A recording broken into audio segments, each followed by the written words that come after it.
Meus amigos e amigas, 2021 vai chegando ao fim. Um ano tão duro e difícil como esse faz a gente refletir sobre a vida. No ano em que todos nós perdemos algo, fica a pergunta mais importante. O que aprendemos com tudo que passamos? Para. Beleza. De novo com essa mesma caixa, chega nem pisca, nem treme.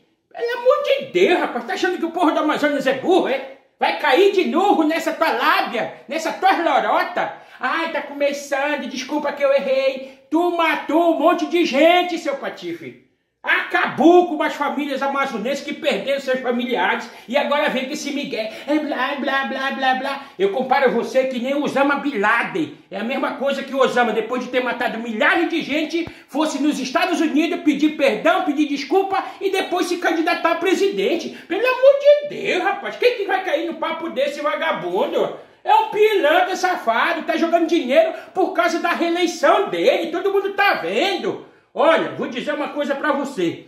O lugar mais escuro do inferno tá reservado para aqueles que tinham o poder na mão e viraram as costas pro povo. O que é teu tá guardado. Ah, e antes que eu me esqueça, sai daí, vagabundo!